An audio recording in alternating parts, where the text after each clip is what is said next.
Again po, nadagdagan pa po ulit. Currently, we are 22. So before we start, I would like to play the different rights of a child. So maaaring yung iba po sa atin familiar and others are not so familiar. So these are the 12 rights of the child na sakto po kasi by November, magse-celebrate po tayo ng National Children's Month. So, in preparation of National Children's Month and in preparation of the topic, panoorin po muna natin itong Rights of a Child. 12 rights of a child.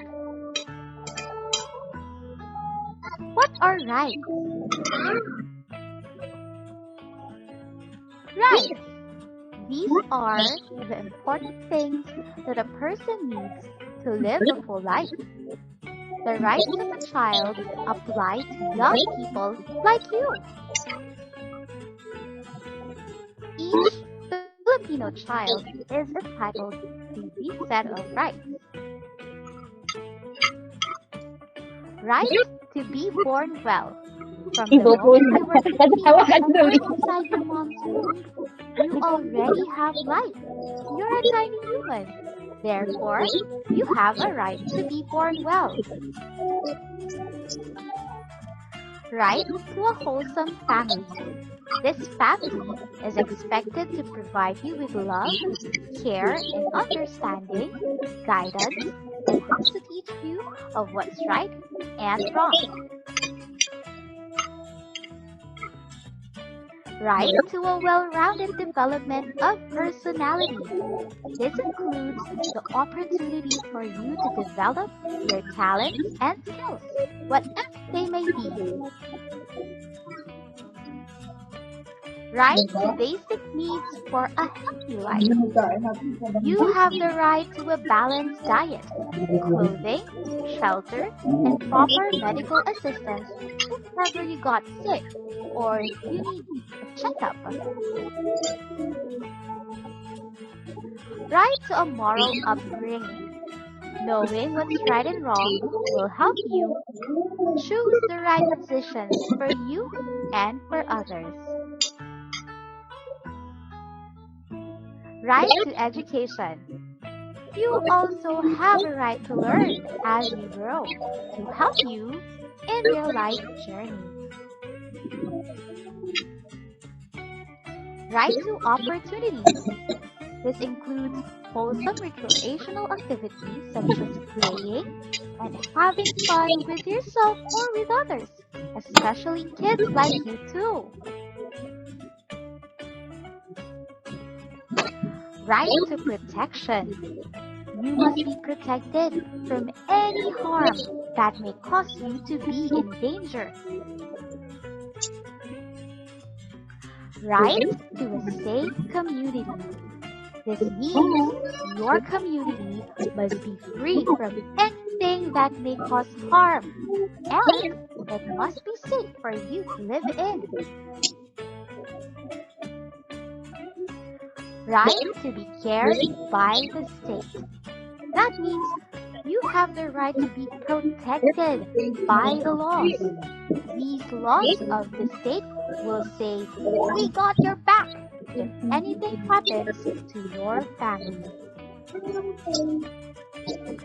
Right to an honest government. Of course, the people in authority must be responsible for your development and welfare too.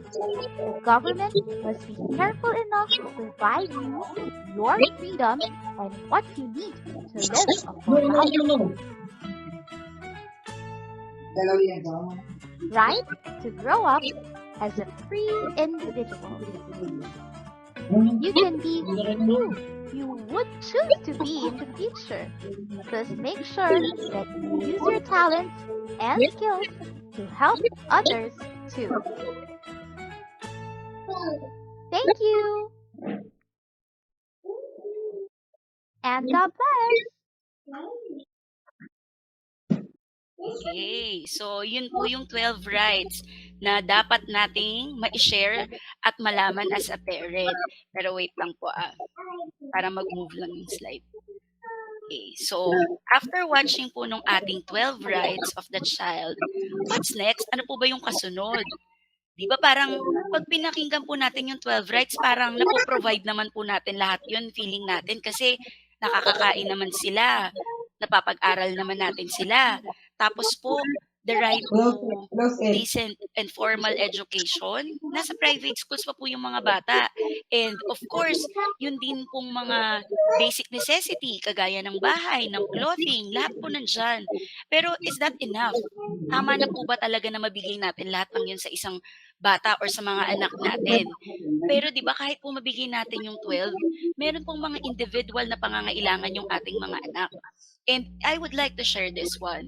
Sabi po ngayon sa latest po na statistics, 1 out of 3 Filipino youth grew up without both parents.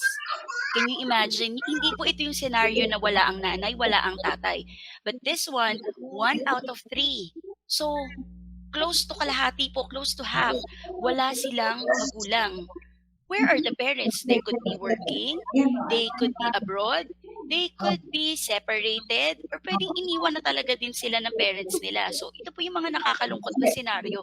So, paano po dito na po provide yung 12 rights ng child? Diba may mga nawawala po, may mga lapses, or may mga missing pieces dun sa 12 rights of a child. So, yung 1 out of 3 po right now, ito po ay galing sa UP Population Institute, which is very latest lang naman din po. Sabi po dito, results of the 2021 Young Adult Fertility and Sexuality Study shows that 67% of young people were raised by both parents. But 65% among ages 15 to 19, 15 to 19 na, so medyo bata po to. 68% among ages 20 to 24. This presents a distinctive decline from the percentage record ng 1994 to 2013. So, habang papalapit po yung year natin ngayon, pakonti ng pakonti. Unlike before po, both parents, tapos kalahati lang, let's say working yung father, nasa abroad, then okay pa rin nag-i-exist. But ngayon, pakonti ng pakonti habang tumatagal, pa-decline ng pa-decline, pababa ng pababa, yung bilang ng kasama yung parents nila. So, nakakalungkot din pong senaryo itong ganito na pala yung nangyayari. Siguro yung iba po, ramdam, yung iba hindi masyado. Another statistic shows po that 2.6 million Filipinos ages 6 to 19 were not attending in school. This is as of 2020. Pumasok pa po si pandemic. Hindi naman po lahat na kaya yung sistema ng online classes na kailangan ng gadget, ng internet. So, mas nag-decline po ito. So, 2.6 million in these ages 6 to 19.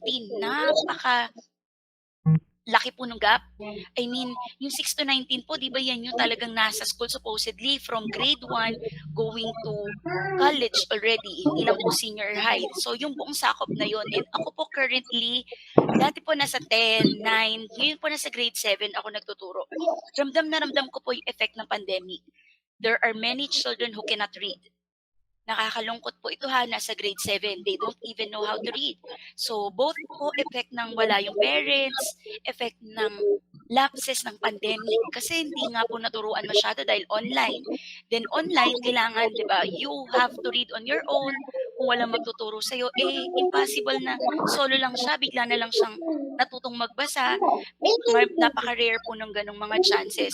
So, ito po yung kasalukuyang status natin ngayon. So, paano? Yan po yung tanong ko, how to, what, and why, and who. So, saan tayo magsisimula? Paano? Ano yung dapat nating gawin? Ngayon po, it's a great privilege na sa school po ninyo ngayon ng mga bata na napili ninyo, meron po silang parent university. Kasi not all the schools do offer this parent university. Di ba ano po, isang trauma ng parent ay ipapatawag ka sa school. Hindi ko po alam kung nakaka-relate kayo or kung ganun din po yung naging scenario ninyo before.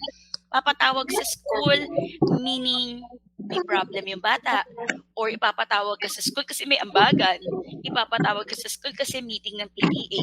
So, yun po yung mga bagay na parang common. But this now, Grade Strides is offering, you have to come to the school. Why? Kasi tuturuan ng parent, di ba? It's an opportunity po that you learn something new, you contribute something to the school, and hindi lang yung mga bata, but as a parent, ito po kasi yung bagay na parang pag parent ka na nagsastop, akala mo, okay na yan kasi nagpo-provide naman ako, but these are more than provision financially. But this is something more than pagbibigay mo lang din ng oras. So, ano ba yung mga kailangan pa nating matutunan? Narinig ko po kanina series. So, meaning may mga darating pa iba-ibang topic at may mga iba-iba pang i-discuss. So right now, tayo po ay magfo-focus muna sa communication, which is something na mahalaga po as a parent that we will always communicate to our children. So, alam naman po natin na when we say communication, it's just a two-way process. Ibig sabihin, ako po at yung kausap ko ay may communication. Parang tayo po ngayon, habang ako nagsasalita, kayo naman po ay nakikinig. At hopefully, nakukuha din po yung message. So, what is communication po sa mga bata or in a childhood? Communication in childhood is the ability to connect with other people through verbal and also non-verbal, or pwede ring combination. So when we say verbal and non-verbal, nasasalita at hindi nasasalita, it could also involve reactions, it could also involve physical movement, gestures, eye contact, and even yung facial expressions po nila, pagsimangot, pag-smile nila, pagpapakita po nila na naiinis sila, these are all communication that as a parent, we must take into consideration. Bakit kaya ganun mag-react yung anak ko? Bakit kaya ganito siya magsalita? Saan kaya niya nakuha yung ganitong mannerisms? Bakit yung loudness ng boses niya? Sobra, hindi naman ako ganun malakas magsalita. So, these are the things that you have to consider as a parent. Hindi yung ay, ganyan na talaga siya pong magsalita, normal na sa kanya yan. Pero we have to consider saan ang gagaling, bakit kaya ganon. So, bago ang lahat, ipakita ko po muna sa inyo ano-ano yung mga typical na problema or types of communication problems for the kids. And then, will there be any question po? Feel free. Pwede po kayong magtanong. Pwede lang po kayong mag-chat sa ating chat box, or kung gusto niyo pong i-turn on yung microphone, okay lang naman din po. Pero these are some of the communication problems. So, una po sa communication problems will be expressive language. What is this? Communication that involves expressing one's thoughts, feelings, and ideas. So, hindi ko po alam kung na-observe ninyo. Di ba may mga anak po tayo na very expressive sila. Sinasabi talaga nila kung ano yung nararamdaman nila, kung ano talaga din yung nasa isip nila. And sometimes you'll be surprised. You'll be amazed. Bakit ang profound naman ng kanyang expression? Bakit parang ang ano naman ang idea niya sa bagay na to? Eh, di ba bata lang siya? Pero that is called expressive language. They are good in expressing whatever, kung ano man yung nasa isip nila. Kaya nilang sabihin, kaya nilang i-express. Pero syempre, on the contrary, may mga bata rin pong hindi expressive. Hindi nila nasasabi kung ano talaga yung gusto nilang sabihin. Pinapakita nila to sa pag-iyak, pagsigaw, pagbato, or sometimes nga, yung worst, di ba, nagtatantrums sila. So, yun po yung isa sa mga kailangan nating i-watch out, kung nakaka-express or hindi nakaka-express. Then next po will be pragmatic language. Communication that involves communicating socially with peers, both verbally and non-verbally. So, red flag po at kailangan nating i-watch out kung yung anak po natin ay hindi nakikipag-communicate sa ibang bata, sa ibang ka-age niya, or sa school. Pwede rin pong sa school. So, one way that you will determine is pag may sinabi po si teacher na yun yung observation niya. Like, pwede niyo po siguro tanongin si teacher, i-take note kung ganyan po ba yung bata. Ayaw niya magsalita. I had a student before, hindi po siya nagsasalita kahit hanggang grade 6 na siya. So, ang communication niya po ay napakahirap. Titingnan ka lang niya, walang sasabihin. Pero surprisingly, pag po tinawagan siya sa landline sa bahay nila, napaka-talkative niya. Makikipag-usap po siya sa inyo kahit alam niya na teacher niya kayo. Pero sa classroom, wala siyang sasabihin. Tapos, after po nun, further discussion with the parents, nalaman namin na traumatized siya sa isang teacher niya ng grade 1. Dahil sa reading, masyado siyang napahiya, ganyan. Hindi na po siya nagsasalita sa school. Diba? Ganun po yung naging effect sa kanya. Nadala niya po hanggang grade 6 na walang communication. Napakahirap po, nakatingin lang siya sa'yo, wala siyang sasabihin. Pag-reportin mo siya, wala. Pero ipa-record mo yung gagawin niya sa school, kaya niyang i-record. May communication siya na verbal. So ito po yung mga kailangan nating tingnan. They can communicate po ba?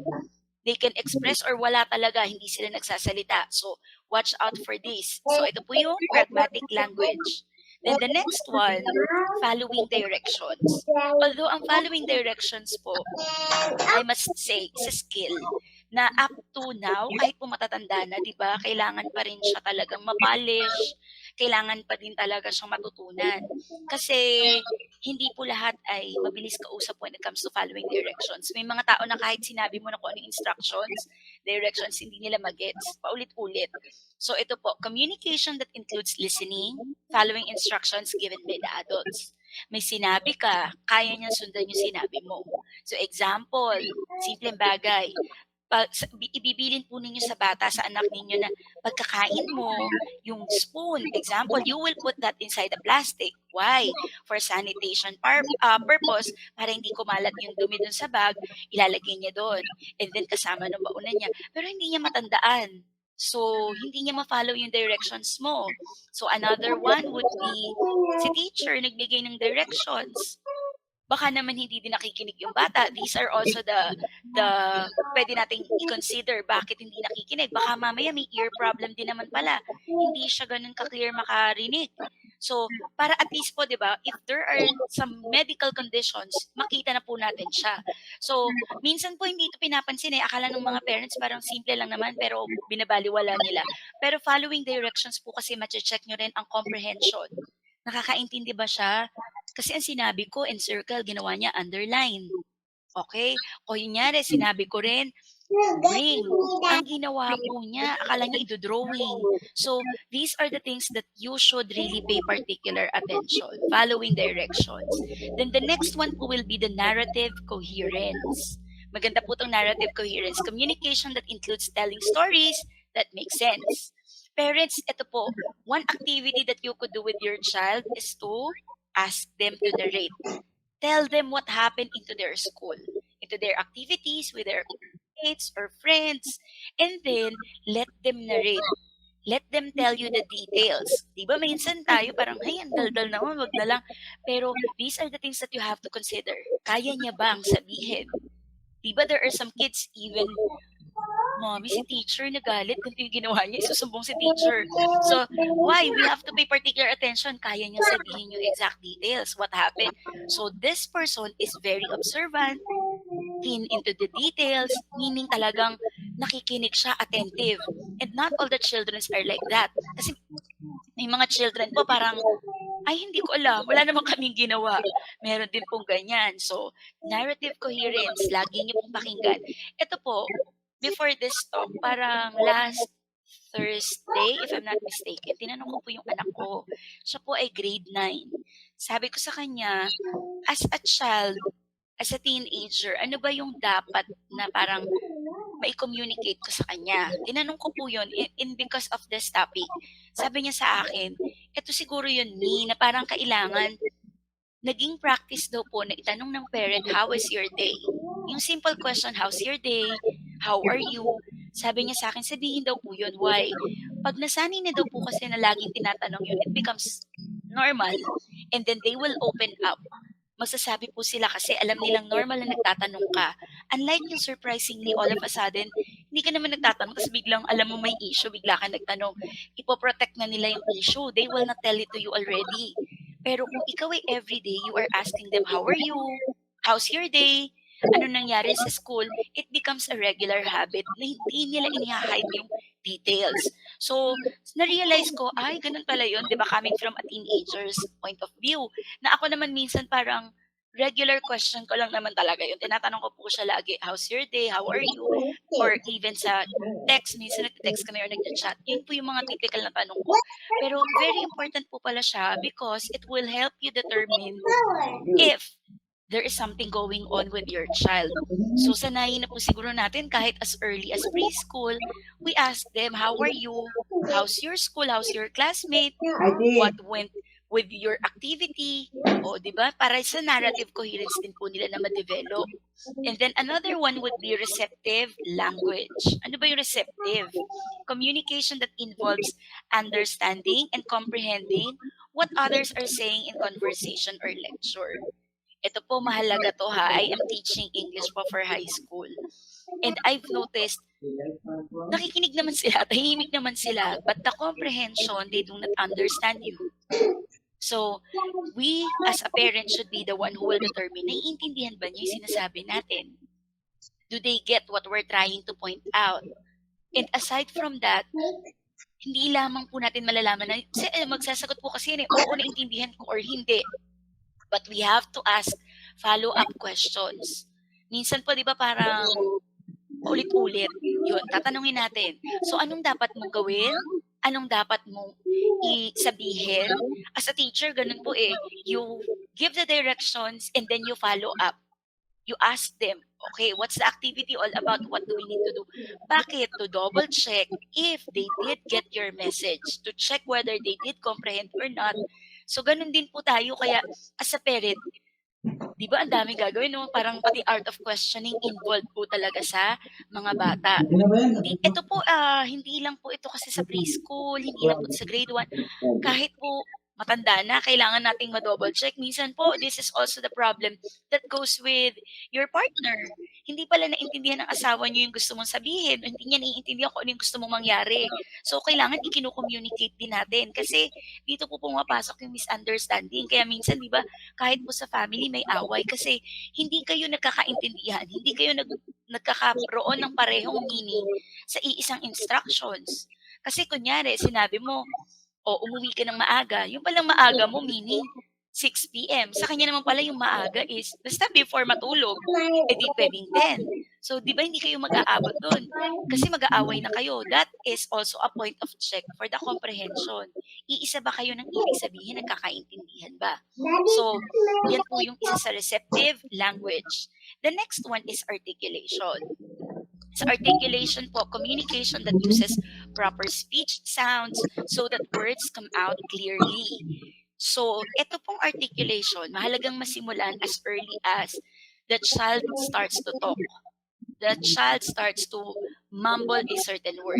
Hindi po sila binibaby talk, hindi po sila binibigyan ng ibang term para sabihin ang certain na salita. So, you will talk to them directly and straight. Para din po masanay silang magsalita ng clear and precise din yung kanilang speech. So ito po yung mahalaga na matrain na agad natin sa mga kids, the articulation. Papasok din po kasi kay articulation kung ano yung language na gagamitin natin sa bata. Ano pong ibig sabihin ko dito? Are we going to use English or Filipino? Common concept po kasi ng parents right now, lalo na ng mga modern parents, is that we have to communicate to our child in English. Bakit English? English is a universal language. English sounds so social. English sounds very articulate. But on the other hand, pag po ang bata nasanay lang natin ng puro English, paano naman siya magko-communicate sa Filipino, knowing na siya ay nasa Philippines? And then, magiging challenge din po sa kanya ang relationship with peers. So, ito po alam ko po, dito po may mga medyo magbabangga yung idea ninyo as a parent kasi kahit po ako nung unang parent, mga let's say 1 to 5 years, yun din po yung notion ko that I thought my child should learn how to speak English very well. Pero you will learn that as time goes by, if you really want your child to be very competitive, different languages is a must. Meaning, hindi lamang po English, hindi lamang Filipino. Kung kaya pa po magkaroon ng ibang language, why not? Pero maganda po na hindi lang natin siya matutukan ng isang language, but there are many other languages na ma-expose natin. So, huwag po natin kaligtaan hindi po ako nagturo ng Filipino, English po tinuturo kong subject, pero mahalaga din po marunong sila ng Filipino as young as they are. Doon po kasi nade-develop din yung languages and communication na marami silang alam. Hindi po sila nagkakaroon ng barrier. Kasi nag-aaral po sa school, nahihirapan silang i-apply ang Filipino kasi nasanay ng English. So, mahalaga pong matuto ng English and at the same time, matuto rin po sila ng Filipino. And sabi ko nga po, kung may iba pa silang language na aaralin, then it's a plus. Kasi ganun na po talaga ngayon. Different languages and different ways of communicating to other people. So, ang maganda po sana, kung straight, may mga instances, let's say, instance po na pure English lang, then may instance naman na Tagalog lang. Okay? Mahirap po na ma-develop din ang Taglish.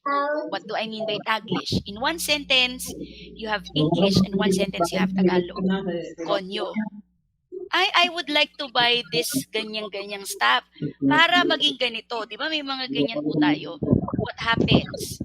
Ang nagiging problema po kasi sa combination or sa Taglish, nagkakaroon po kasi tayo ng problem when it comes to school. Nahihirapan na po siyang gumawa ng paragraph writing na Tagalog straight and paragraph writing na English na straight. Hindi na rin niya ma-express ng clear yung kanyang opinion in English and in Tagalog. Kasi nakukombine na sila parehas. So, ang sinasuggest ko po is that there are times kung kailangan, example, during playtime, let's make it into English. And then kung kanyari, communication, let's play this into Tagalog. So, wag po nating i-combine na sabay. Okay po. Pero as again, ito po kasi ay na-experience ko as a teacher and as a parent. Nagiging problem po and dilemma ng mga bata is to write their own paragraph and thoughts that is in complete English or in complete Tagalog. Ang nangyayari, translation. Although sabihin na natin, mabilis naman kasi may Google Translate. But that's not how the process goes na kailangan open si Google Translation sa classroom or may AI. Hindi naman po kasi ganun yung reality. If we really wanted them to become independent and to become competitive in their future career. Kasi lahat naman po siguro tayo gusto natin maging competitive yung ating mga anak someday. Kaya nga rin po tayo nagsusupport para mag-aral ng mga bata. So, the next one also that you could consider, and is also a problem, would be the voice. Communication that is appropriate to the text, such as talking softly in the movie theater and loudly in the sports fields. Alam niya kung kailan dapat malakas, alam niya kung kailan dapat mahina, alam niya dapat kung papaano i-control yung kanyang voice. Pero again, it comes and it starts at home. Kasi kung nasanay sa bahay na sigawan, nadadala niya po talaga sa classroom yun. Akala niya normal lang yung nakikipag-usap ka sa classmates, sumisigaw ka, parang sounds na galit. So, manonotice at manonotice po ito ni teacher. So, I think si teacher ang unang magandang mag-observe kung kumusta ba yung voice ng bata sa classroom and pwede niya i-communicate kay parent. So, para si parent, open naman din. And ito po yung maganda with the Parents University. There are some point of consideration na early as now, nakikita nyo na po and you can always communicate with your teacher. Nagkakaroon po kayo ng partnership with the teacher. Hindi po yung parang, di ba parang may notion tayo pag school, pupunta ka sa teacher, galit ka sa teacher, i-complain mo. So, ang nangyayari po with the parent university, instead of complaining, you tend to work with your teachers sa school. Mag-work kayo hand in hand para ma-improve yung anak, hindi lang para maging honor. Alam ko po maraming parents, lalo na yung mga young ones, they are always aiming for award, for medal, for honors. Hindi naman po siya masama. But all in all, the parent university, nakikita ko po right now, it aims the development of your, specifically, your child. Kung sino po yung anak nyo na nasa school and you as a parent. Di ba ang ganda lang po na merong ganitong sistema na ikaw at yung anak mo, kayo yung parang mag-grow together. Not necessarily for awards, but for your personal relationship. Kaya ito po yung mga discussions na pwede ninyong i-observe sa mga bata. So, next one po is the nonverbal communication. Ito po. Di ba dito nagsisimula yung, ako mukhang matara yung bata, mukhang yung bata is nagtatantrums lagi kasi we do not understand saan ang gagaling. There are some kids who do not know how to communicate themselves appropriately. Hindi nila kayang sabihin verbally, hindi nila kayang i-express na iinis sila, nagagalit sila, nagugutom sila, or may gusto lang pala silang kunin, hindi nila masabi, and they tend to use nonverbal, kagaya ng pagsimangot nila, pagtaas ng kilay, pagdadabog nila. Sa preschool, di ba, sometimes they tend to cry. Hindi nila kasi masabi kung ano yung gusto nila. These are the nonverbal expressions na nabibigay nila. And sometimes kahit si teacher, nami-misinterpret niya yung bata na napakatigas ng ulo niyan. Kasi pag sinabihan mo ganito, pero hindi sila nagmi-meet halfway. Kaya kailangan matutunan ng bata ma-express yung kung ano yung nararamdaman niya, kung ano yung kailangan niya, kung ano yung gusto niyang sabihin. And how do we do that as a parent? Okay, ito po yung kailangan ng observation talaga. Observation, bakit siya naiinis? Anong hindi niya gusto? Ano yung ayaw niya? So you really have to observe kasi hindi niya nga ma-communicate eh. So kailangan alam natin. Minsan nga, di ba sa preschool, gusto na pala nila mag-CR pero hindi nila masabi. So, ito nakakatulong din siguro sa school to ha, yung by the use of cards. Kunyari, magsi-CR, merong ibibigay na card. Ito yung kukunin nila if they want to pee, if they want to poo, if they want to get something, or drink water. Pwede din yung mga cards na ipapakita lang nila. So, parang yun yung way of communication if they cannot talk. Pero sa malalaki na po kasi, siguro kailangan na natin ituro, kagaya ng mga grade schoolers na ano na yung dapat nilang sabihin, ano yung gusto nilang i-express. So, kaya mahalaga po dito yung daily conversation para kaya nyo pong basahin yung anak ninyo. And I know as a parent, meron din po kasing kaya nyong tingnan agad kung ano yung nararamdaman ng anak nyo just by eye contact. So, maganda pong alam natin kung ano. Kasi di ba iba-iba po ng bata, kahit 10 yung anak mo, iba-iba sila ng attitude. So, the next one po is English language learner. O, dito na papasok si English. Kanina na-touch ko na po yung English-Filipino. Communication that includes learning English vocabulary phrases, slang, jokes, and academic languages. So, ito na po kasi papasok yung pag-i-English nila. So, the number of words that they will be able to learn depends on how many times do you talk to them. Or, how much time do you give them in terms of watching? So, mahalaga kung ano yung pinapanood, kung ano yung napapakinggan, kung sino yung kausap. That's why there are so many children right now na kaya nila ang accent ng British, kaya din po nila yung accent ng iba-ibang countries. Kasi nga po, nanonood sila lagi ng ganong palabas, kagaya kay Peppa Pig. So, British yung accent niya. So, they tend to copy. Kasi yun yung lagi nilang pinapanood every day. But watch out, because they might be able also to copy yung mga hindi rin magagandang expression. So, kasama dito yung sa jokes. Okay, let us be very, very careful about the jokes. Kasi akala natin English, it sounds okay. Pero ang meaning is still bad in Tagalog. So, ganun din yun. Learning them and teaching them English, kasama din po doon yung dapat and appropriate na words lang. Hindi kasama doon yung mga bad words. Bakit natuto ng bad words? Kasi yun yung naririnig nila. Coming from home, coming from parents, and also coming from the movies or any show that they are watching. So, maganda kasama tayo kung ano yung pinapanood nila. Kung ano yung mga involvement nila. And ito po yung isa, hindi na masyado sa books ng mga bata. Yun po yung na-notice ko. Ano ba pag pinagsama? More on ano na po sila, di ba? Sabihin, meron naman yan sa YouTube. Iba pa rin po ang paper, widespread na nababasa nila na book. So, maganda pa rin po na i-aim natin na at least they will be able to read certain number of books per month or per year o kung ilan man. Maganda pa rin po na nag-i-invest tayo ng money pambili ng books kasi iba pa rin po ang nade-develop na comprehension na kasama ng pagbabasa ng books. So, huwag po sanang mawala pa rin yun. And then the next one is what to do about communication challenges in your childhood. So, given po yung lahat ng sinabi ko, di ba medyo madami? Marami po kasing mga communication challenges. So, what are the things that we could do? Example, nagawa na natin yung role natin as a parent. Nakita na natin, parang in-extend na natin yung effort natin, pero parang may nakita tayong problem. Hindi nakaka-gets yung bata, hindi kanya pala naiintindihan. So, might as well, kung ito yung mga worst scenario na talaga ha, talk to your pediatrician. You go to the doctor, tell the doctor, bakit? Para ma-check, baka mamaya ear problem. The child could not hear you. Mamaya, tongue problem, tongue-tied. The pronunciation, the child cannot pronounce kasi cleft palate or tongue-tied nga, so may kailangang ikat, may kailangang i-opera, or probably sometimes it's with the teeth. Baka mamaya may problem, so you really should bring that to the doctor and then the doctor should check. Mahalaga po ito kasi there are some parents hindi na notice. Yung sa ears, akala nila kasi naririnig naman, pero yung pala mahina. And it could also be an eye problem. Yung vision, hindi ka pala niya nakikita ng maliwanag. So, therefore, in school, hindi rin siya ganun ka makakuha ng lesson. So, things that might be considered by the doctor only. Okay? Hindi natin pwedeng i-predict na siguro meron siyang disorder.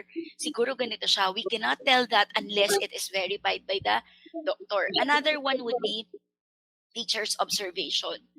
How is the child doing inside the classroom? Pwede po kasing late na nating nakita eh. Kasi there are some, what do you call this one? red flags na hindi agad nakikita, late na or nade-develop siya ng late na. So, pwedeng i-consider natin yung observation ni teacher and also get your child's language tested at school. So, hindi ko po alam kung meron, pero pwede din po kasi ito sa doctor. Ano yung child language tested? Meron po kasing mga sasagutan ito na series of questions about the behavior, about the understanding, para ma-check kung saan nanggagaling. Sometimes kasi they understand you, they hear you, but they don't really know the answer.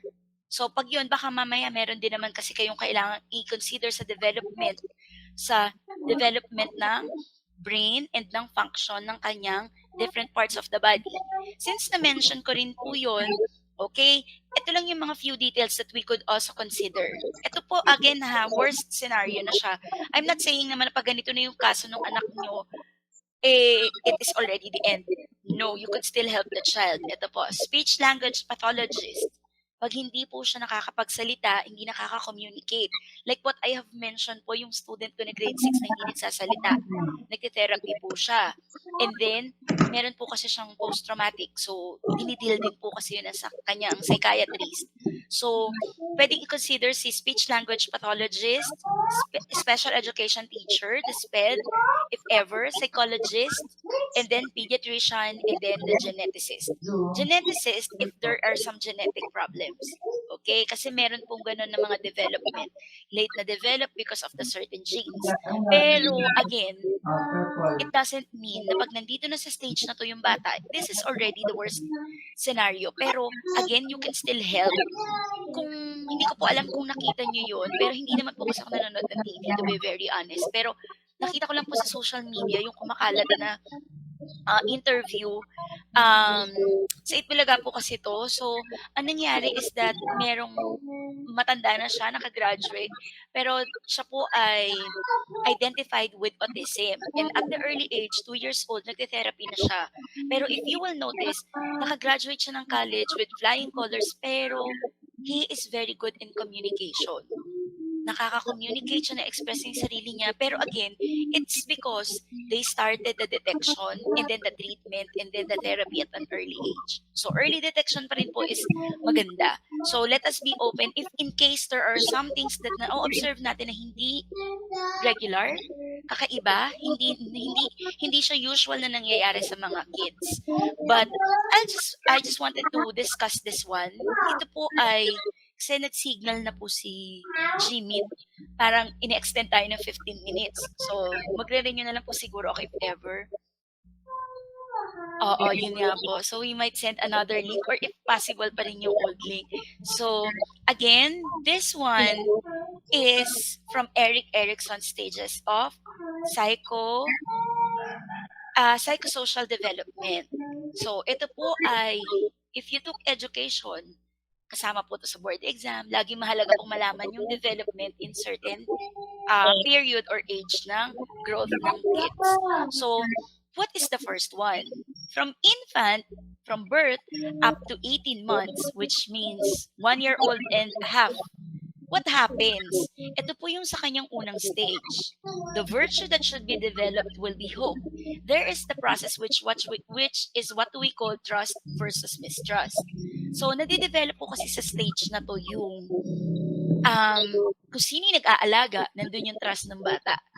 So, mahalaga na na-present po talaga dito ang parents. So, birth up to 1 year old and a half. Yung parents po kasi ang unang magbibigay ng sense of trust dun sa bata. At ito yung nagiging effect niya. Pagka po wala yung trust, so syempre merong mistrust. So, anong nagiging problem nito when it comes to growth and development of the child or of the kid? Yung balance between trust and mistrust, it allows the infant to learn that while there may be moments of discomfort, distress, example, umiiyak siya because of yung basang diaper or what, they can only rely dun sa kanilang caregiver. It could be the mother and the father or both. Or kung kasama si lola. So, doon po nagkakaroon and nade-develop yung kanilang pagtitiwala. So, mahalaga po siya kasi it will come out and there is also a study that it comes out later on in their life kung bakit merong mga may trust issue, merong may mga na-develop ang anxiety, ang insecurities, merong may mga ganyang personalities. It's because of what happened ng 1 year old to 1 and a half. So, 'di ba parang hindi pa niya alam yun, bata pa naman siya. Pero 'di ba, that's how wonderful our brain is. May nade-develop na pala sa kanya, meron na nako-contribute yung mga tao sa paligid niya as early as that. Then 18 months to 3 years, what happened here? Ito naman yung stage that what do we call autonomy versus shame and doubt. Eh, pag shame and doubt, di ba, that the tendency is that you do not believe in yourself, nakikriticize ka, parang pag may nasabi, nagda-doubt ka kaagad, you don't trust yung kakayanan mo.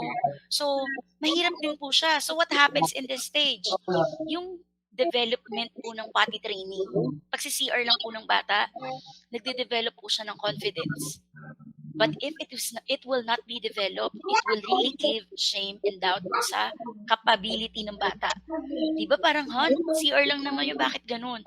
Yes, ganun po yung nagiging effect niya. Nagkakaroon siya ng hindi pagtitiwala sa kakayanan niya, nagiging doubtful siya. Kaya rin po merong mga bata na hindi na-develop yung potty training. Di ba yung parang hindi nila alam kung kailan na sila nakakaramdam ng nawiwiwi sila or napupupo sila, hindi nila masabi. And it develops them that kind of emotion, shame and doubt. So, kaya kailangan as a parent, ito yung na-train natin sila talaga carefully and manageably. Kaya meron, di ba, may mga, ewan ko, ako po kasi may naging classmate na gano'n, laging inaabot siya sa CR. Malaki na siya elementary. And it really developed shame and doubt kasi up to the time na naaalala namin siya, yun yung kadikit ng name niya na parang inaabot siya sa CR. So, nawawala po yung self-confidence knowing na, 3 years old and 18 months to 3 years old, parang hindi naman masyado. Pero that is also part of the development of their brain. So, kailangan i-develop natin as a parent po yung sa stage na yan. Then 3 to 5 years will be initiative versus guilt. What is with initiative versus guilt? Ito po, this time, if the caregivers discourage the pursuit of independent activities, what are some of the independent activities? Things that they could do on their own, such as wearing of the clothes, wearing of the shirt, tying yung shoes, shoelaces, yun po. Pag kaya nilang gawin yan, it helps them develop the initiative to do things. Kaya 'di ba parang ito yung stage na parang siya yung gusto ng bata, minsan siya yung magtumulong sa gawaing bahay. Let them help. Although they may not be able to do it properly, but let them develop and do things on their own so that they may be able to develop also yung trust and yung initiative. So pagka po ito ipinigilan natin, no wonder why there are some students, there are some kids and children na lumalaki walang initiative. Tapos nagagalit tayo, ay nako, tamad, hindi man lang gumagawa, hindi nagkukusa, ganyan. Because they are not developed. So see, ganyan po kalayo 3 to 5 years. Then the next one is 5 to 13. Medyo big in terms of the age. So, kasama po kasi 13, roughly, naglalaro na rin po to up to grade 6 or 7. What's with the 5 to 13? Industry versus inferiority. So, anong meron sa industry versus inferiority? Inferiority is when you receive negative feedback or you do not allow to them, the students or the child to demonstrate their skills. They may develop a sense of inferiority. So, negative feedback. Hindi sila sanay na nasasabihan ng hindi maganda. So, ano yung kabaliktaran nun? If they are not used to receiving negative comments, we should tend to give them good comments. Like, ay, very good naman pala, nagawa. Tama naman yung process na ginawa mo. So, instead of saying, mali yan, hindi ganyan, you tend to develop by saying, ganito, maganda naman yung ginawa mo, kaya lang, mas pagandahin natin. Ganito siguro, mas okay kung ganyan ang gagawin. So, you offer them another option that will still improve their work and at the same time, you appreciate what they have done. So, hindi na sabihan na pangit yung ginawa, pero sinabi natin, pwede nating dagdagan. Okay, what else in terms of the looks? Pwede natin silang sabihan. Diba? Maganda yung suot. Maganda yung choices. Kasi sometimes they tend to pick their own clothes. They tend to go for a specific color kasi favorite na nila yon. Nagkakaroon na sila ng likes and dislikes. So, if we want them to have a good sense of inferiority, in a good sense of knowing themselves, so i-develop natin by giving them good and positive feedbacks. Kung hindi sanay ng negative and we don't want them to have this negative thing coming into their mind and into their brains. So, kasipagan, it could also be an outfit, it could also be their habit, kung ano yung ginagawa nila, it could also be mga life skills. Okay? Life skills like ano yung dapat gawin pag may problem sa school, when it comes to dealing with their friends, when it comes to dealing with teamwork. Sometimes kasi 'di ba may nakaaway kasi hindi sila nagkasunduan ng classmates sa ginagawang activity kasi may groupings na. Hindi po natin mapipigilan ang groupings in the school. Groupings is a good activity that will help them develop the communication. It will help them develop leadership. It will also help them submit to the leaders. So marami pong tinuturo kasi ang grouping. So therefore marami. And because of that, groupings also, it tends to develop conflict. So yun yung mga kailangan nating i-develop. Hindi tayo yung parent na, ay nako, lagi namang ganyan talaga yung classmate mo eh. Ewan ko ba dyan sa classmate mo. So pag nag-agree pa tayo, hindi natin siya mahe-help ma-figure out kung ano yung position niya sa teamwork. So, let us help them develop the role in terms of giving them the feedback, ano yung dapat nilang improve and dapat nilang gawin. So, let me go to the another stage, which is the identity versus role confusion. Ito na yon kasi this is 13 to 21. There are some parents who are very young. Okay. Mag-e-end po yung call. So, I think is the stage 5. Sorry. The identity versus confusion, which is from 13 to 21. So, the young parents, pasok po dito siguro may ilan mga very young who can still relate to this stage. 21, very young. Wait lang po, may mga pumapasok pa rin. So, identity versus role confusion. Identity, if the adolescents are supported in their exploration, okay, if they are given the freedom to explore different roles. So, ito po yung tendency siguro if they can go into the different fields, if they were able to learn a lot of things, napuntahan nila at nagawa nila yung gusto nilang gawin. So, very young, di ba? Pag bata tayo, very tayo. Talagang we wanted to explore the world and do a different stuff. Gusto nating maranasan lahat. So, that is identity. Ano yun? Nakukuha natin yung interest. Ano yung mga gusto natin? Values. Values coming from both religion and also coming from our parents, our personal stand. It's either pagtanggap ba natin ng ganitong mga situations. So, lalo na ngayon with the use of social media. So, the use of values could go into the different definition already. Goals. What are our goals? Ano ba yung gusto natin? So, probably yung iba at age of 10, 21 also, they are still confused. Pero again, it starts from 13 to 21. So, ganun kaaga. Teen going to 21. And yung iba, they're already married by that age. And yet, you still undergo identity versus role confusion. What is this role confusion? 13 to 21 is fidelity. Fidelity, di ba, is being faithful. Being true to whatever it is, kung partner mo man yan, kung ano man yung gusto mo, it could also be your values. So, ang role confusion is when you are not given the space to explore and find the process. Kaya rin, ang mga teenagers, we often use the word mapusok. Ito yung gusto nilang mangyari, gusto nilang matry, gusto nilang ma-experience. And, di ba nakakatakot? Ito kung ikaw na yung parent, yung anak mo na yung mag-explore. So, napakahalaga na mabigyan natin sila dito ng enough space to move and to find their identity. But also, as a parent, it is also a must that we should know what is going on. Bakit? Di ba may tendency maaga? We don't want an early marriage, early pregnancy. Hindi naman masama kung nangyari na yun. I mean, hindi sa hindi masama. But if it happens, as a parent, we should be there for the child. Pero as much as possible, we wanted to avoid that para ma-prepare natin sila in their future. Hindi yung very early at such a young age, ito na yung nangyari. So, di ba, we want to prevent as much as possible yung mga hindi dapat mangyari. But what happens in this stage? According to Erik Erikson, this is an important stage to form the strong identity and develop a sense of direction in life. So, i-expose natin sila so that they may be able to know what do they really want to to do in terms of their future. Ano ba kaya yung career that they would like to come up with? Ano kaya yung gusto nilang ma-achieve? Ano kaya yung mga experiences para may nilulook forward na sila? Saan? Sa career path. Anong gusto nilang kunin by the time na college na sila? Although dala ang 21. Kaya rin merong gumagraduate ng college and yet they're not sure ano ba talaga gusto nila. Saan ba talaga sila pupunta? So let us help them find out ano at saan sila pupunta by that. Again, maraming exposure ng iba-ibang field para makita mo kung saan talaga yung strength niya. Ako, with my experience sa parenting right now, since yung anak ko po ay 14, dun ko nakita yung parang ang dami niya in-explore. Sports, music, adventure, academic, tinatry niya lahat. But I just allow him. Nasusupport lang din ako. I am here, kung ano yung gusto niya, kung ano yung kailangan.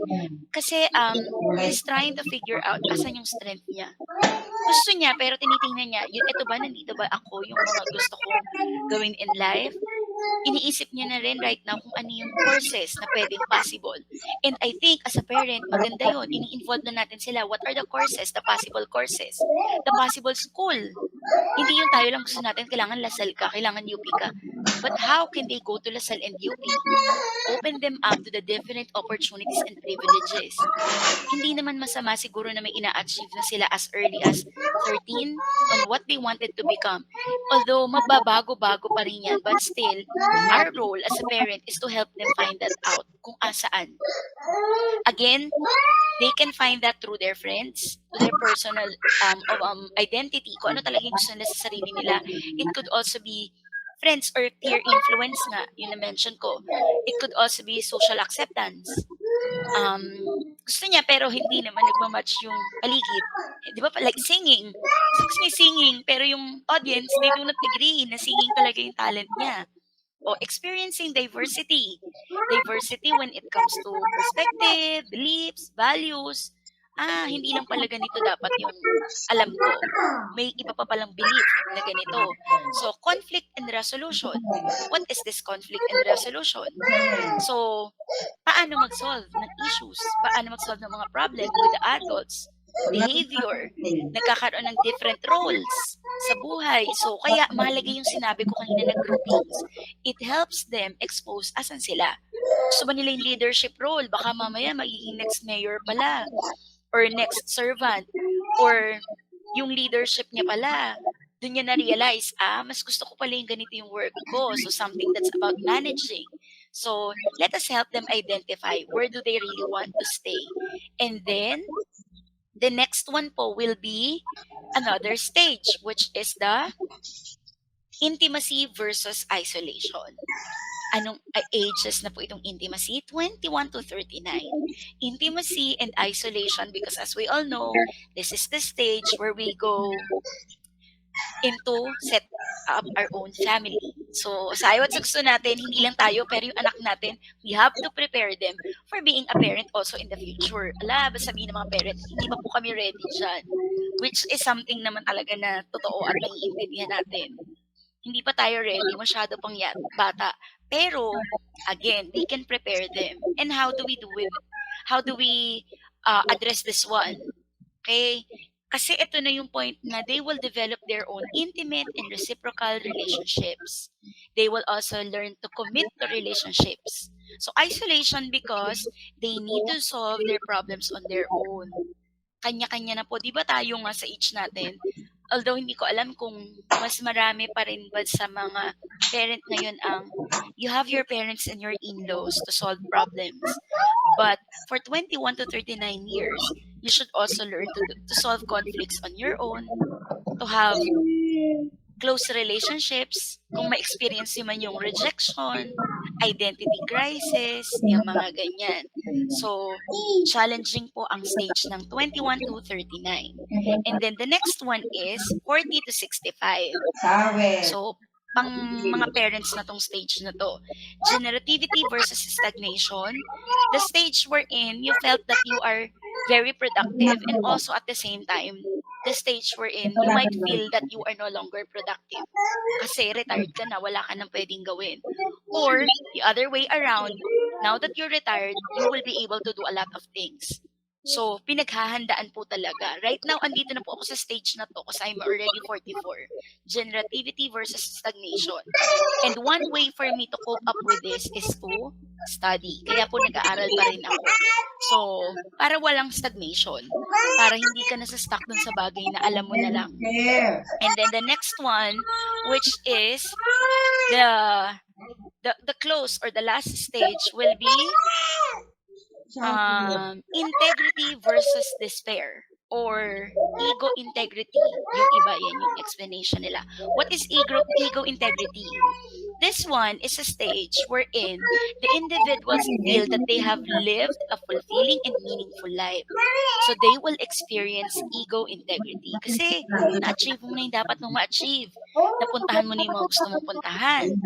Kaya lang, however, if you were not able to achieve what you wanted to achieve in life, ito papasok si despair. Despair because nandun ka sa pagsisisi, sana kung nag-aral ako nung bata pa ako, sana kung naging ganito ako, nakapag-ipon ako, sana, diba? Marami tayong what if. So, it ends up to despair. And etong despair na to, pumapasok to sometimes. May mga regrets, may mga bitterness, mga disappointments, fear of impending death. Diba? Parang feeling mo, ito na siguro yung end, wala na ako pupuntahan. And these are the stages that were mentioned by Erik Erikson for social development. So, bakit po isinama ko sa discussion si psychosocial development?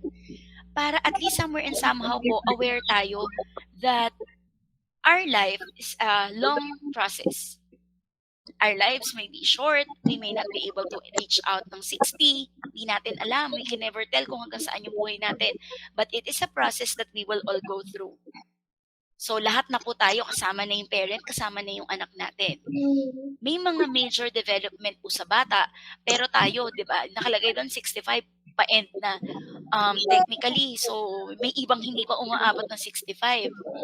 So, I would like to introduce this one as well. Major child development theories. Naka-base din po ito kanina dun sa kay Erik Erikson. The first one is the psychosocial theory, wherein the child develops to mingle with others. The next one, we also have behavioral child development. Then, hindi po ito nakasunod-sunod kasi depending. Attachment theory. Ito yung stage na ayaw humiwalay ng bata sa parent. The cognitive development, okay, in terms of mathematics, in terms of science, there are so many things na na-develop. And then, we also have, wait, nag-accept lang po ako, psychosexual development. Si psychosexual po, ito yung sinabi ko kanina na stage nung sa CR, wherein we should develop and teach them how to potty train. So pag hindi, nagkakaroon ng sexual development and sometimes dito po nade-develop yung iba-ibang sexual problems. Okay? Next, psychosocial development. Tantrums, yung mga sumpong-sumpong na yan, nangangaway, bakit siya nangangaway, ano bang meron. So, kasama ito doon sa kay Erik Erikson's. Now, I would like to share, this may be the last part kung in case po kayo ay naiinip na, this may be the last part, okay? On how can we be able to understand our child, regardless of the age of our children. So, there is a book that I've read about 5 love languages. This one is for children. Pero meron din po kasi siyang for teenagers, for couples or husbands and wife. And then later on, I will share with you the link kung gusto niyo pong malaman kung ano yung love language ninyo. What is the importance of knowing the 5 love languages? These 5 love languages are the language that we have in terms of wanting to be accepted, in terms of wanting to be loved. Kung paano gusto natin na ito yung expression ng love sa atin. So example, dito pumapasok yung minsan na parang hindi mo naiintindihan, hindi niya ako mahal, hindi niya ako gusto yung ganyan. So, minsan sa bata, ganun din. Hindi nila naiintindihan ng love yung pinapakita mo kasi hindi naman yun yung love language nila. So, ano ba yung love language nila? Let us see what are those 5 love languages. The first one is the physical touch. So, habang bata pa po, pwede pa. Ako na-notice ko 'to, kasi nung nagti-teenager na po yung anak ko, hindi na masyado sa physical. Ayaw po nila na masyadong kasi lalaki, na parang lagi mong hina-hug, ganyan. So, hindi siguro physical touch yung love language niya. So, what is this? It could be hug, it could be the kiss, it could be tap, or it could be, tap on the shoulder, para mapakita mo lang sa kanya na, "I am here." Okay, that I love you, that I am going to support you. So, yun yung mga isa sa language na pwede nating ipakita. This could also work din dun sa partners ninyo or sa husband or sa wife, the physical touch. Next one would be the words of affirmation. From the word in itself na words, salita. Ay, very good ka ngayon. Tama, nagawa mo yung activity na yan. Dahil dyan, meron kang prize sa akin. So, ano yung mga words of affirmation pa? It could also be telling the person, I love you. I care for you. So, di ba, if we would often say, I love you to our kids, it doesn't become something weird for them.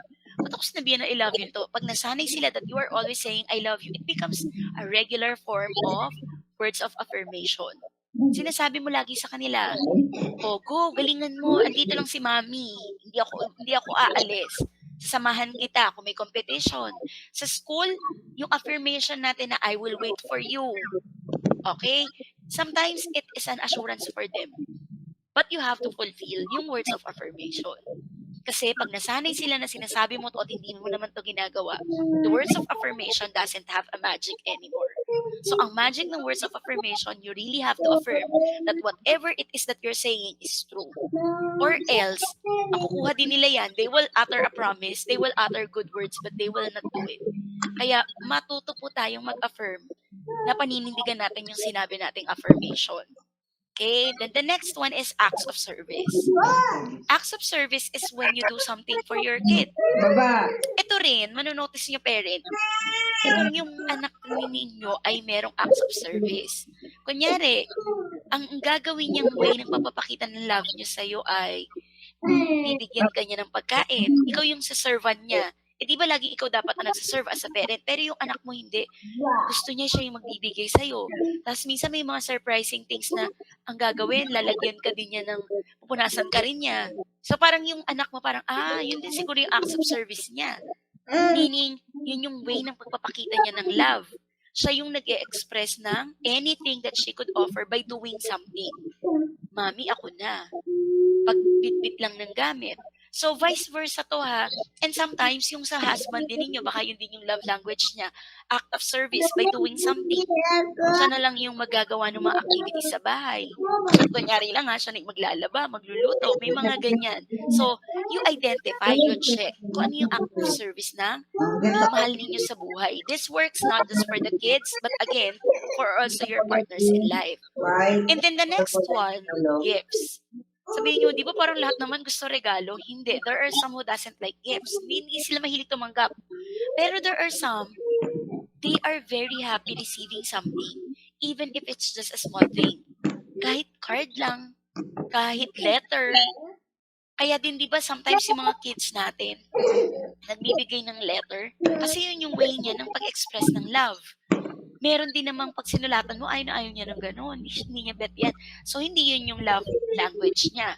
So, receiving, giving, out of nowhere, biglang may iaabot sa'yo, that is also gift. Or, sometimes, hindi naman siya mamahalin. Example, pumunta somewhere. Pagbalik may dala. Kasi naisip niya, paborito mo yun, gusto mo yun, and ibibigay niya sa'yo. And that is also part of the love language na gift.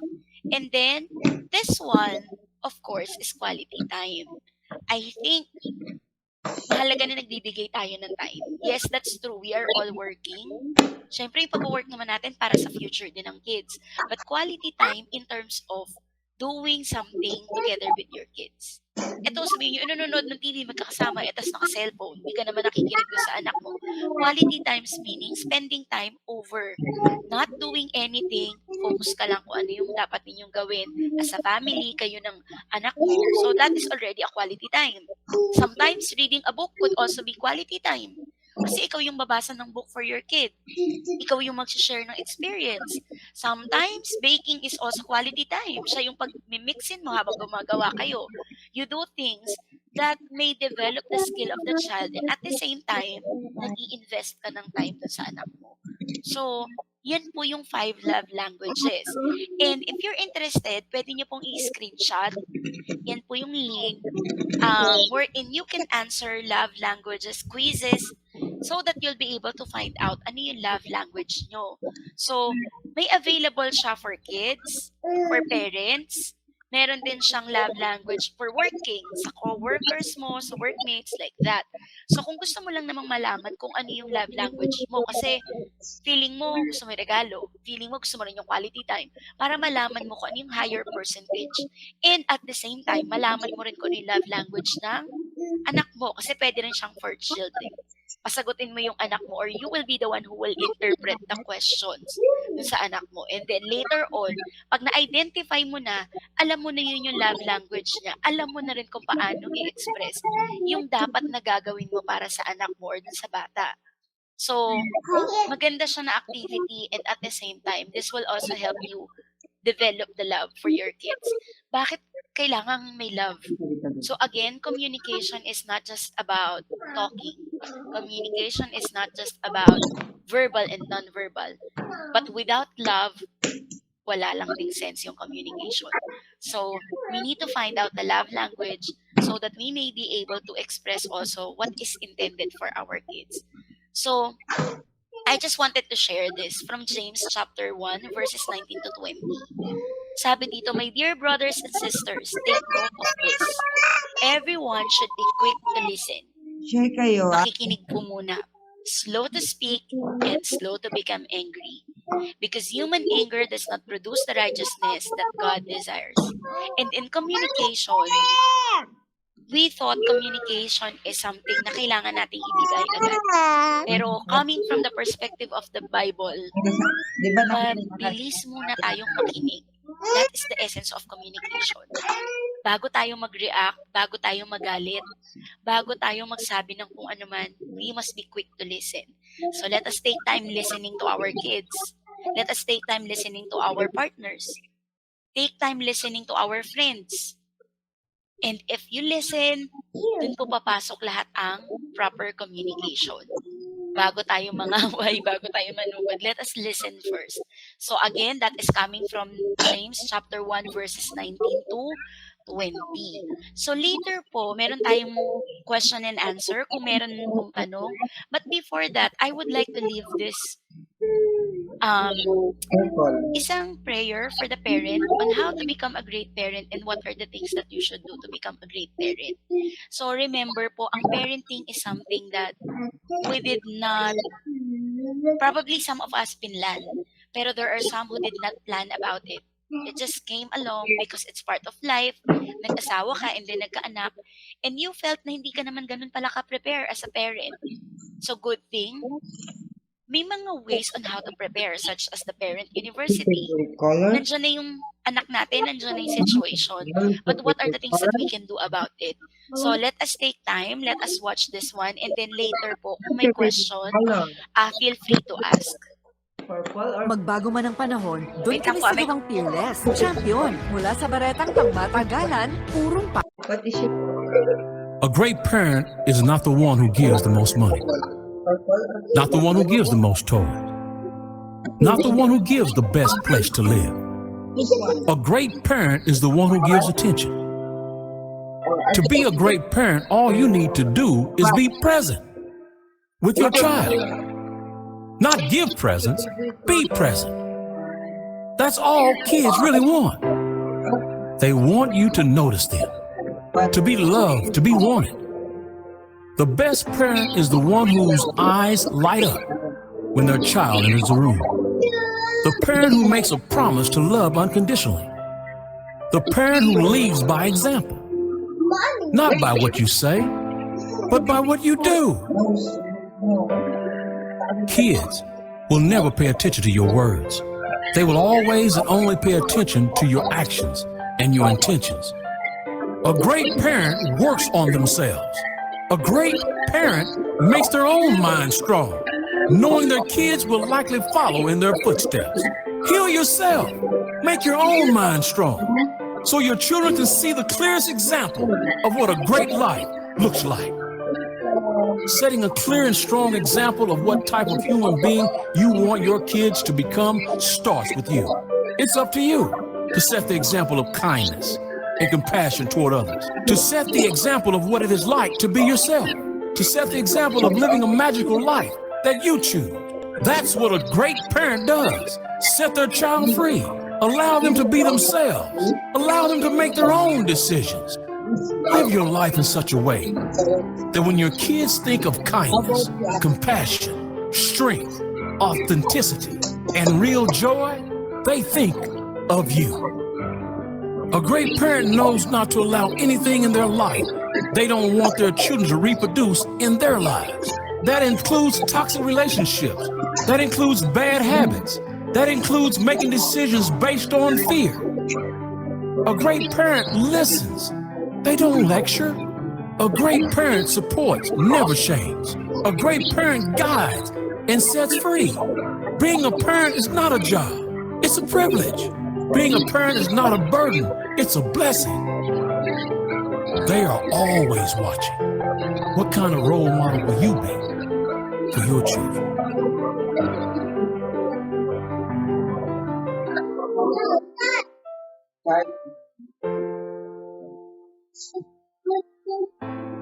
What's my color? Red or blue? Red or blues? Blues away. Okay, thank you po. So, ask ko lang po, meron po bang mga questions para ma-address lang po natin? Kung meron lang naman po, kung may mga gumugulo po ba? Kung may mga gumugulo po ba sa isipan natin as a parent?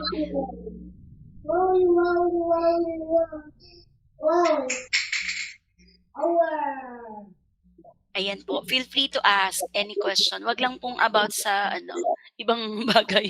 Only about the topic po, which is about communication. Meron po ba nakaka-experience ng challenges sa communication sa kanilang mga anak? Pero maganda po kung wala, di ba? Kasi wala nagsasalita. Maganda naman po yan. It's a good sign na wala naman nagkaka-problem about communication with their kids. Pero hopefully, kung meron po kayong question, i-type nyo lang po. Or if you like, you can also turn on your microphone. And also, turn on na rin po ninyo yung inyong camera para kita kayo.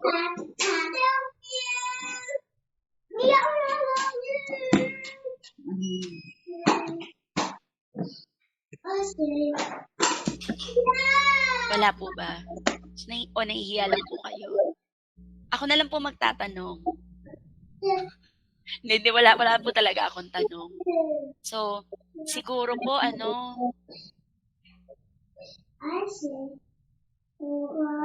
Teacher Sherry Ann, pwede na ba siyang i-end or would you like to ask them anything?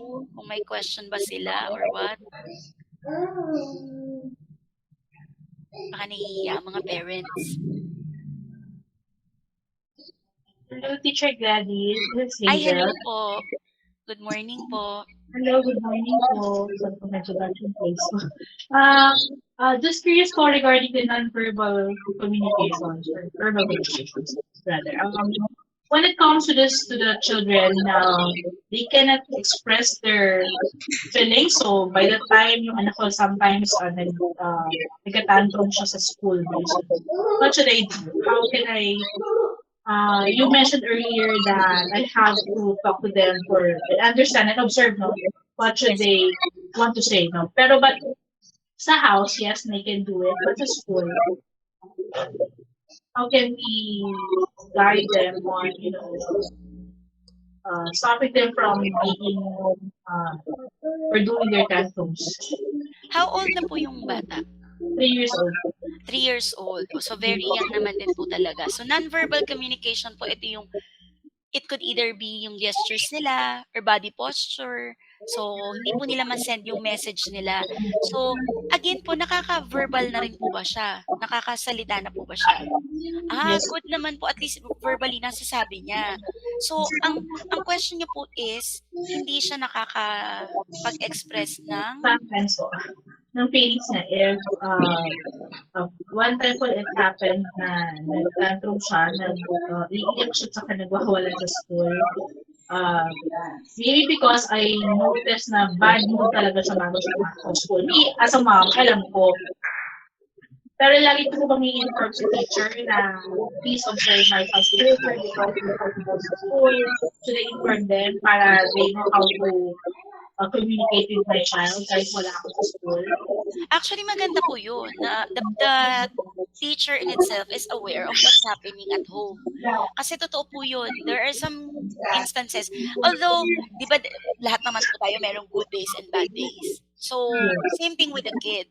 Lalo na po kung si kid ay, let's say, hindi enough sleep. So, that's one. That could be a big factor. Then, another one, yun nga po, merong chemical something sa body ng bata na hindi niya rin ma-express. So, may nararamdaman siya, hindi niya alam kung paano niya sabihin. Nagtatantrums po talaga siya. And another factor would be, let's say, bago lang naman po kakapasukan. Hindi pa siya ganun ka-familiar with the environment, with the classmates, and even with the teacher. Baka nag-a-adjust din po siya kay teacher. So, possible din po na hindi niya talaga ma-express kung ano yung gusto niya. So, pag po ito kailangan po siya observe. If let's say po, ganito siya all throughout the year, meaning kailangan talaga siyang ma-address. Pero if let's say, ito lang po kasi beginning, ganyan pa siya, hindi pa siya ganun ka-familiar, adjustment period, normal pa rin po siya na magkaganyan. And normal din po talaga na hindi niya ma-express kung ano yung nararamdaman niya. Pero ito po yung worry ko doon. Kung let's say for a year hindi siya naka-adjust, something is wrong, meaning kailangan nating ma-address and ma-identify kung ano yun. Pero sa akin po, mahalagang ma-note kay teacher. And maganda rin po ito para sa school na event na meron silang card, individual card. The system could change depending on the school. It could be a card. It could also be a computerized record. Basta meron po silang nakadetail doon on observation about the child. So example po, yung bad mood days, okay lang kasi it happens once a month. Meron siyang ganyan, may tantrum siya once a week. Pero pag may na-notice po kasi si teacher na kakaiba on a regular pattern, yun po yun, magandang mahalaga po. Kaya kung na-communicate niyo po yan kay teacher and enroll the teacher, and kung eventually may mga regularity and pattern siyang nakikita, maganda rin pong ma-report niya yan sa inyo. So, maganda po na may mga ganyang system. Kaya again, it's nice if you will be open to the teacher and the teacher would also be open to the parent. So, siguro din sa side ng school, magandang mabigyan din ng another time. Kasi kaya ko po na-mention yung sa side ng school kasi sometimes nagiging burden itong ganitong task kay teacher. Parang burden na kailangan ko pa isulat ko ano yung na-observe ko. But it will really help as in miles na matutulong niya kay parent at sa kid if may record kung ano yung mga observation, lalo na yung mga yun nga, regular patterns na nakikita niya. So, ako po I personally would like to comment kung, let's say, bigyan ng certain time si teacher para ma-notice yun. And, isa rin po siguro yung pagka may pa-PTC. So, sa PTC, yun, banggitin niyo po. Pero, mas prefer ko pa rin po yung regular conversation na sana lang may system po ng pag-uusap ninyo na hindi naman po maging burden din kay teacher. Like, kasi kung everyday po, parang yun ang yun. Si teacher po, kasi di ba may iba pa siyang task. May iba pa siyang gagawin. So, mahalaga lang may regular na sistema paano maire-report sa inyo ng school and then paano nyo po makukuha ninyo information. So, mas maganda po yung ganyang sistema. Ito po yung maganda siguro ma'am sa parent university na o-open nyo na may ganyan pala. Diba? So at the same time, naririnig ng school na meron palang ganong pangyayari. And if there are teachers here in the GMIT, ma-realize nila na okay, that kid might be adjusting. Hindi naman talaga siya biglang tantrums lang na ganito or may nangyari nga sa bahay, possible. And again, since kakasimula lang naman po siguro, pwede rin possible nasa adjustment period siya. So, 3 years old, if I must say, ano pa rin po talaga, nagde-develop pa lang, hindi pa talaga nila masyadong fully ma-express kung ano yung nararamdaman nila. So, maganda po dito yung gagamit si teacher or kahit po siguro sa bahay, yung mga scale of rate. Kunyari, how is your emotion today? Meron po kunyari, at the count of 5, how happy are you? How sad are you? Yung mga ganyan. Pwede rin pictures. Opo, nakakatulong po yan. So, malalaman nyo, let's say, pag pinik niya yung super sad, So meaning something is wrong. Pag pinik niya naman po yung super happy siya on that day, meaning something is okay. And then, pag na-identify niyo po yun, pag very sad, extremely happy, what makes him happy or her happy? Bakit kaya? Anong meron? Baka mamaya po, small factor lang yun. Happy siya kasi meron siyang chocolate drink on that day. Pero super happy niya na pala noon. It boosts the energy. It makes him or her work na talaga sa school. Kasi sometimes po ganun eh, even nga po yung sticker lang na binigay ni teacher, nagpo-boost siya bigla ng energy ng kid na feeling niya, ang galing-galing niya, pero isang sticker lang po yun. Yung hindi nabigyan ni teacher ng sticker, sometimes dala-dala niya po yung frustration at the end of the school year. Ayaw niya na kay teacher dahil hindi siya nabigyan ever ng isang sticker lang. So, may mga ganyan po. So, kailangan talaga, you really have to identify and find ways paano natin ma-detect yung problem nung bata. So, thank you po, Mami, for addressing that question. So, I think na-note din naman po ng admin yan. So, they might also put that into consideration. Yes po.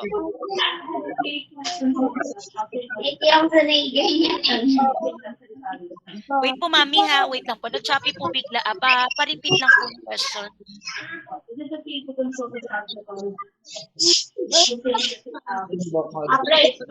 it okay to consult a child psychology if ano po yung situation?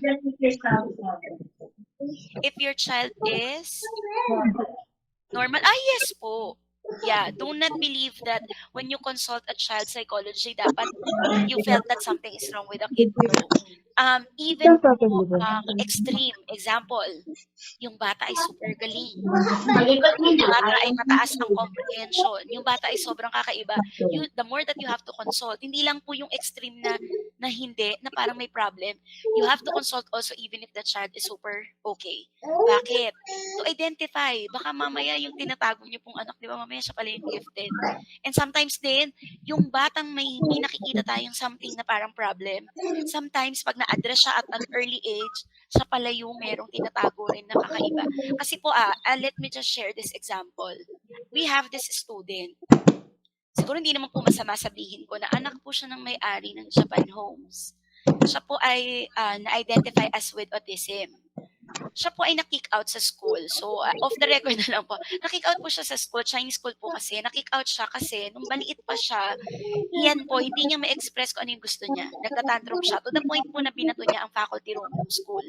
So, dahil doon, na-kick out siya. Pero nagtatantrum siya kasi hindi niya ma-express. Ayaw niya po kasi yung Chinese na subject. Ayaw niya kay teacher. So, ang ginawa niya, binato niya. Hindi niya masabi kasi kung ano yun.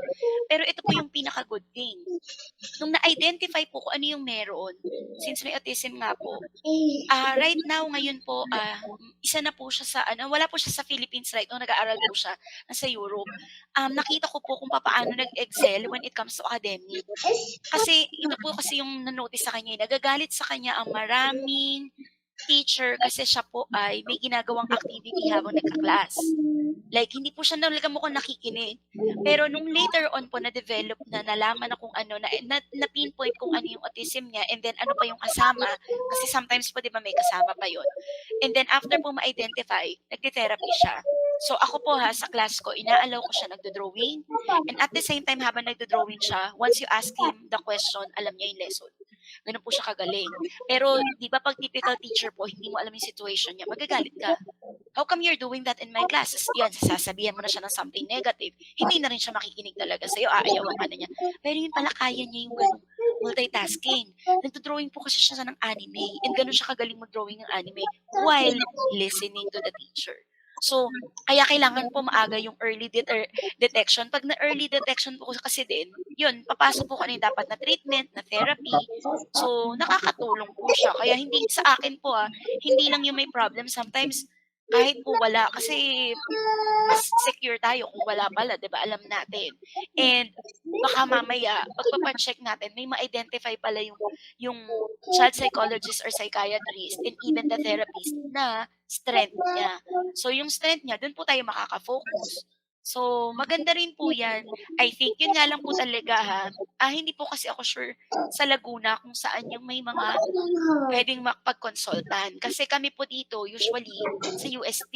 Nandun po kasi sa UST yung parang nagtitreat sa school namin before ng ng mga tinetherapy. Yan po, yung mga even yung speech problem.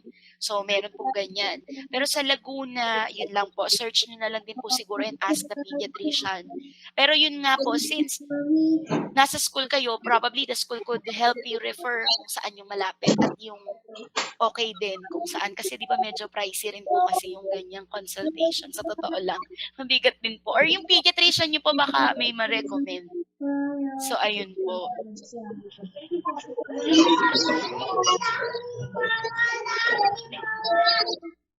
Ayan, thank you din po, Mommy. So, I hope that the question was addressed properly. So, sino pa po yung may tanong in case lang po?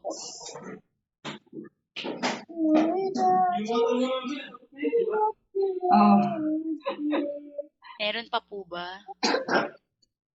yung ano kasi, Nahihiya lang po magtanong. Wait lang po. Ibalik ko lang po sa first slide ko. And then, may I ask lang po ulit. Kung wala na pong question, okay lang po ba? Pa-turn on po ulit ng ating mga camera for the last picture lang po for documentation again. Pero kung may question po kayo, huwag kayo mahiya. Magsalita lang po kayo dyan.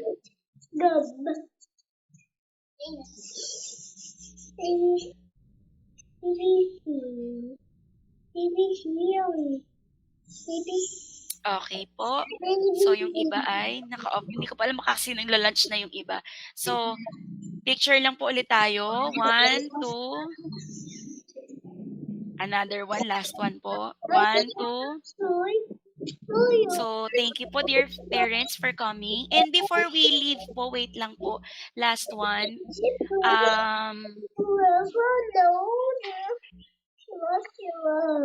Pray lang po tayo. May I ask po? Wait lang ha.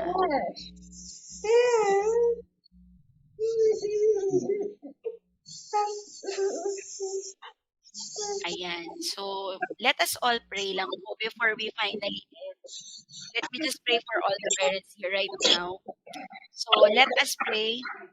Lord, salamat po sa chance to communicate with the parents of this school. I ask, Lord, that you give each and everyone the wisdom and the knowledge that they need as parents. Lord, ang parenting po is something na ibinigay mo sa amin as a gift. Since ito po ay gift, may we open this and may we use this properly for the betterment of our children. Tulungan mo po kami, Lord, na may communicate namin ang dapat na message sa aming mga anak, sa mga bata po. Panginoon, continue to bless them with wisdom, with knowledge that they need to use in school. And more so, Lord, tulungan niyo rin po sila na magamit ito at ang buhay nila para po sa inyong ministry, para ma-achieve din po nila, Lord, kung ano dapat nilang ma-achieve in their future. We pray, God, that they may be head, not tails, that they may be future leaders. We pray, Lord, that the Great Stride also will be an avenue, Panginoon, para po magamit ang mga parents and students. Continue to help them prosper and even provide them the things that they will eventually need in the future. Lord, we thank you for the opportunity. We thank you, God, for the time that you have given to each and everyone. Ang bawat bata, Panginoon, ay may iba-ibang gifts. May mga iba-iba silang talents and abilities. But I pray, Lord, that all of them will flourish. All of them will excel in their gift. Right now, Lord, thank you and the school, the parents, the guardian, and all even the teachers, Panginoon, and the staff and the admin of the school. We thank you, God, for blessing us with this topic of communication. Help us to communicate our emotions. Help us to communicate whatever is running through our mind. And Lord, pinakamahalaga po sa lahat, patuloy na makilala ka namin with this kind of activity. Makita ka namin, Panginoon, working in our family, in our life. We thank you, and I pray, Lord, that the parents will have peace of mind. They will have love as they live this lead, Panginoon. And with their eagerness left in their hearts, just continue to people around them. Maraming salamat po, and we ask all these things. In Jesus' name we pray. Amen. So, salamat po sa inyong lahat. Thank you so much, parents and guardians. Thank you so much, Teacher Gladys. Enjoy Thank your you, weekend, thank you. everyone. Bye. Thank Bye-bye you. po. God bless us all. Thank you very much po. Thank you so much for your time po. Bye.